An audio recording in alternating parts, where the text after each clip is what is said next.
నమస్తే. పటాన్చెరు పట్టణంలోని శ్రీరాముల వారి కళ్యాణ మండపానికి సంబంధించి భూ వివాదం నెలకొంది. అయితే ఇది ఇప్పటి వివాదం కాదు, కొన్నేళ్లుగా ఈ వివాదం కొనసాగుతుంది. నా వెనక మీకు ఒక కళ్యాణ మండపం కనిపిస్తూ ఉంది.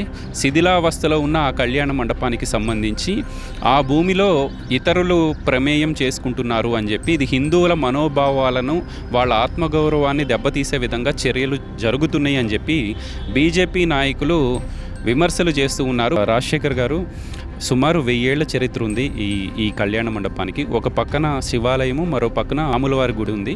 కళ్యాణ మండపం ఏంటి, ఈ వివాదం ఏంటి? ఉన్నారు. ఇది శ్రీరాముడి కళ్యాణ మండపం. ఇది సుమారు 1000 సంవత్సరాల చరిత్ర కలిగినటువంటి ఈ యొక్క కళ్యాణ మండపం. ఇది ఇక్కడ శివాలయానికి రామాలయానికి మధ్యలో ఉన్నటువంటి కళ్యాణ మండపం. అంటే ఇక్కడ అప్పట్లో ఏదైనా సరే రామునికి సంబంధించిన ఏదైనా ఉత్సవాలు జరిగినప్పుడు ఇక్కడ భోజన కార్యక్రమాలు, తర్వాత ఎవరైనా చనిపోయిన తర్వాత ఆ 2 ఆలయాలకు దర్శించుకొని ఇక్కడ నిద్ర చేసేవాళ్ళు. ఇక్కడ ఆల్మోస్ట్ ఇది 1977 నుంచి దీని గురించి సంఘర్షణ జరుగుతూనే ఉంది. ఎందుకంటున్నా అంటే అప్పుడు కూడా అప్పట్లో కిషన్ రావు గారు చాలా బలంగా నిలబడ్డారు ఈ విషయం పట్ల. మనం ఎప్పటి నుంచో చాలా పవిత్రంగా భావించేటటువంటి దేవాలయం ఇప్పుడు ఇది ఇట్లనే వదిలేసి కొత్త కట్టడాలు చేస్తూ ఉన్నారు. కారణం ఎందుకో తెలియదు.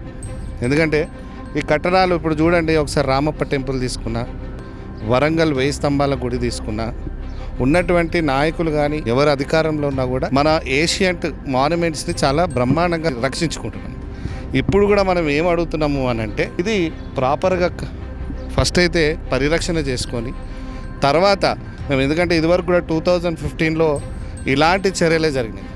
ఈ చర్యలు జరిగినప్పుడు 2015లో ఈ కార్యక్రమాలు, ఈ చర్యలు జరిగినప్పుడు కూడా ఇక్కడ ఉన్నటువంటి స్థానిక హిందూ సంఘాలు కానీ నాయకులు కానీ చాలామంది కూడా ఇక్కడ నుంచి పోయి ఎంఆర్ఓ వారికి కంప్లైంట్ ఇవ్వడం. ఎందుకంటే ఇక్కడనే కమ్యూనిటీ హాల్ కట్టాలనే ఉద్దేశంతో ఉన్నప్పుడు ఇక్కడ కమ్యూనిటీ హాల్ని ఇక్కడ కూడా కన్స్ట్రక్ట్ చేయడం జరిగింది. నుంచి మళ్ళీ కమ్యూనిటీ హాలు కట్టడాలు తర్వాత ఇది ఆపిరనమాట. పోయి ఆర్కియాలజీ డిపార్ట్మెంట్లో ఒక లెటర్ ఇచ్చిన వెంటనే వారు ఆపడం జరిగింది. ఆపిన తర్వాత మళ్ళీ ఇప్పుడు కొత్తగా గత కొద్ది రోజుల నుంచి స్టార్ట్ అవుతుంది ఏంటంటే, మళ్ళీ మేము ఇక్కడ కమ్యూనిటీ హాల్ని స్థాపిస్తాము అని చెప్పేసి ఆన్సర్ వస్తుంది. సో మేమేమంటున్నామంటే, ఇది కాపాడుకుంటూ మేము ఆల్రెడీ ఆర్కియాలజీ డిపార్ట్మెంట్కి ఏ రకంగా అయితే విన్నపం పెట్టినామో, ఫస్ట్ దీని ప్రహారీ కూడా కట్టి తర్వాత దీన్ని నిర్మించుకున్న తర్వాత భవిష్యత్తులో ఆలోచన చేద్దాం. వాళ్ళు ఎట్లా ఏ రకంగా అయితే ఆర్కియాలజీ డిపార్ట్మెంట్ ఏ రకంగా రూల్ ప్రకారం చెప్తుందో ఆ ప్రకారమే చేద్దామని ఉద్దేశం.